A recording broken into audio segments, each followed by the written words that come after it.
Hello and welcome to online Adda for study one inspired for learning. दोस्तों स्वागत है आप सभी का online Adda for study YouTube channel पर। इस वीडियो में हम बात करने वाले हैं कई बड़ी और लेटेस्ट अपडेट के बारे में। तो देर किस बात की, चलिए दोस्तों वीडियो शुरू करते हैं।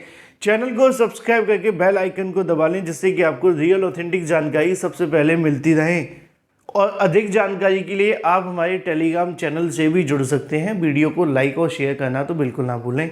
बात कर लेते हैं सबसे पहली अपडेट को लेकर। सबसे पहली अपडेट आपके सामने है। अगर बात की जाए शिक्षक भर्ती को लेकर तो 8 लाख से ज़्यादा आवेदन देखने के लिए मिले हैं। जैसा कि दोस्तों आप जानते हैं कि बिहार के माध्यम से 1,70,461 पदों पर शिक्षक भर्ती का विज्ञापन निकाला गया है। शिक्षक नियुक्ति के लिए आवेदन की प्रक्रिया शनिवार को समाप्त हो गई है। शाम 6 बजे तक 8,10,416 अभ्यर्थियों ने आवेदन जमा किया है। वहीं अगर बात की जाए रजिस्ट्रेशन के बारे में तो अभ्यर्थियों की संख्या 8,63,088 के समथिंग है।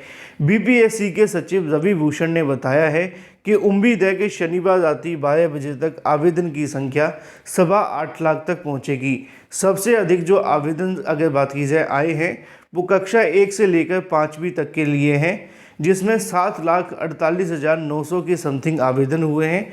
इसमें आवेदकों की संख्या बढ़ेगी। वहीं 1 से 5वीं की अगर बात की जाए तो 80,000 के समथिंग आवेदन है। मतलब 1 से 5वीं गलत लिखा हुआ है, यहाँ पे होना चाहिए था 9 to 10 के बारे में, ठीक है ना, क्योंकि 1 से लेकर 5वीं तो हमने ऊपर ही बता दिया है ना, ठीक है। तो फिलहाल अगर बात की है सबसे ज़्यादा जो प्रतिस्पर्धा देखने के लिए मिलेगी वो यहाँ पर 1 to 5 के लिए रहने वाली है। माध्यमिक के लिए 65,500 अभ्यर्थियों ने आवेदन किया है।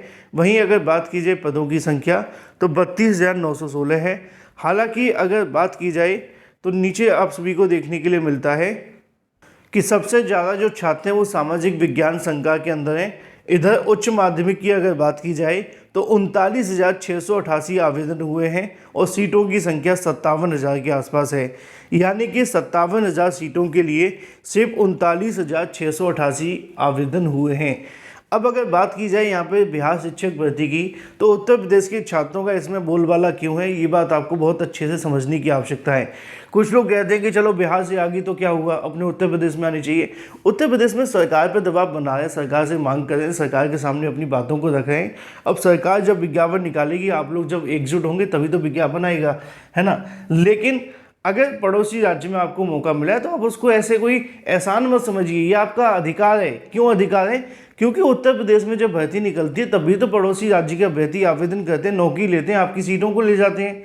तो आप लोगों को क्यों ऐसा लग रहा है कि पड़ोसी राज्य ने अगर आपको नौकरी दी तो आप एहसान कर दिया? एहसान नहीं है, ये आपका संवैधानिक अधिकार है, तो इसको आपको स्वीकार करने की आवश्यकता है।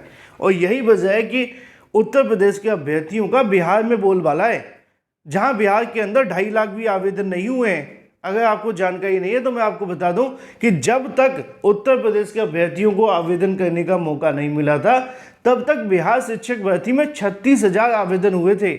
और जिस दिन से आवेदन को लेकर उत्तर प्रदेश के अलावा अन्य राज्यों को मौका मिला तो आज आवेदन की संख्या 8,25,000 के समथिंग हो चुकी है, जिसमें सबसे ज़्यादा आवेदन प्राइमरी के हैं। कितने हैं? लगभग 7 लाख के समथिंग, यहाँ नीचे लिखा भी हुआ है 7,48,000, यानी कि 7.5 लाख तो आवेदन प्राइमरी में।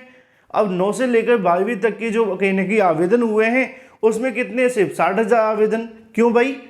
उसमें भी तो उनको सीटों की संख्या मिलती। अगर ये STET हटा देते तो निश्चित तौर पे उसके अंदर 10 लाख आवेदन और हो जाते।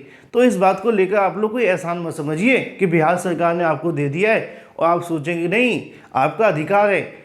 अब जब तक आपको उत्तर प्रदेश में नहीं मिली तब तक अन्य पड़ोसी राज्यों में मिली, तो इससे बुरा क्या हो सकता है, ठीक है ना। तो इस बात को आप नेगेटिव वे में मत लिया करिए कि बोलबाला, ये बोलबाला है। उत्तर प्रदेश के अभ्यर्थी योग्य थे, योग्य हैं, आगे भी रहेंगे। कमेंट करके वीडियो को लाइक और शेयर कर दो। नहीं विश्वास है तो आप आने वाला रिजल्ट देख लो। बिहार में जब इस भर्ती का रिजल्ट आएगा प्राइमरी में तो कितने छात्र आवेदन के लिए जो रिजल्ट है उनके अंदर देखने के लिए मिलेंगे, या फिर आवेदन के बाद वो चयनित होंगे। हालांकि सीटों की संख्या उनको कम मिली है, ये बात अलग है। बात कर लेते हैं LT गेट शिक्षक भर्ती यूपी नई प्राइमरी शिक्षक भर्ती को लेकर भी। जैसा कि दोस्तों आप जानते हैं कि उत्तर प्रदेश में नई LT गेट शिक्षक भर्ती को लेकर समकक्ष योग्यता का विवाद खत्म हो चुका है। नए पदों के विज्ञापन के संबंध में उत्तर प्रदेश लोक सेवा आयोग को समकक्ष योग्यता के संबंध में शासन के माध्यम से आदेश जारी कर दिया है, जिसकी जानकारी मैंने आपको कल भी दे दी थी।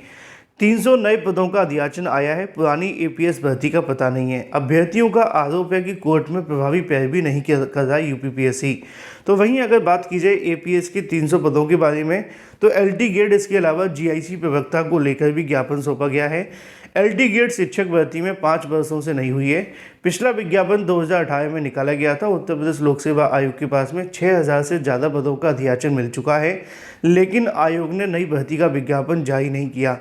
इस मुद्दे पर प्रतियोगी छात्रों ने शनिवार को उत्तर प्रदेश लोक सेवा आयोग पर प्रदर्शन किया और साथ ही अभ्यर्थियों के माध्यम से एलटी गेट शिक्षक भर्ती प्रवक्ता जीआईसी के पदों पर विज्ञापन जारी करने की मांग की। प्रतियोगी छात्रों का दावा है कि आयोग को प्रवक्ता की 5000 से अधिक पदों का अधियाचन मिला है। छात्रों के माध्यम से कोविड काल में जो भर्तियां ठप रही हैं, इसके चलते 5 साल की उम्र सीमा में छूट देने की भी बात कही गई, जिससे कि जिन जिन छात्रों को ओवरएज होकर इन भर्तियों से बाहर होना पड़ रहा है उनको बैठने का मौका मिले।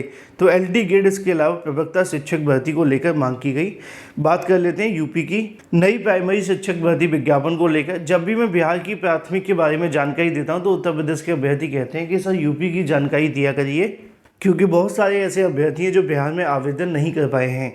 तो उन सभी के लिए काम की चीज़ आज है, 23 जुलाई दिन रविवार को सुबह 10 बजे से लेकर 2 बजे और 5 बजे से लेकर 8 बजे यहाँ पे हैशटैग आपको देखने के लिए मिलेगा, योगी जी शिक्षा आयोग का गठन करो।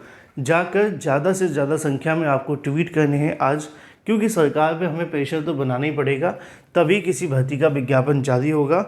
और सही समय यही है कि नई शिक्षा सेवा आयोग का गठन हो जाए तो नई प्राइमरी शिक्षक भर्ती का भी रास्ता साफ होगा।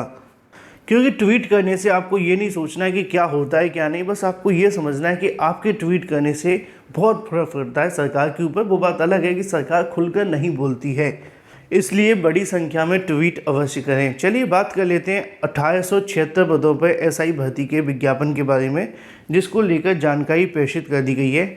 एसआई के 1876 पदों के लिए भर्ती का विज्ञापन जारी कर दिया गया है। साथ ही साथ जो आवेदन है वो शुरू हो गए हैं। कर्मचारी चयन आयोग दिल्ली और सेंट्रल आर्म पुलिस फोर्स के माध्यम से सब इंस्पेक्टर यानी कि एसआई 2023 के एग्ज़ाम के लिए ऑनलाइन आवेदन शनिवार को शुरू हो गए हैं। जो भी अभ्यर्थी संबंधित हैं ऑफिशियल वेबसाइट पर जाकर आवेदन कर सकते हैं। पदों की संख्या 1876 है, घट बढ़ सकती हैं। दिल्ली पुलिस में 109, महिला की अगर बात की 53 पदों के अलावा सीएपीएफ में 1714 पद हैं। अभ्यर्थी 15 अगस्त 11 बजे तक अपने आवेदन को पूर्ण कर सकते हैं। ज़्यादा जानकारी के लिए ऑफिशियल वेबसाइट पर जाकर नोटिफिकेशन को डाउनलोड करें, रीड करें और उसके बाद आवेदन करें। Thank you for watching this video.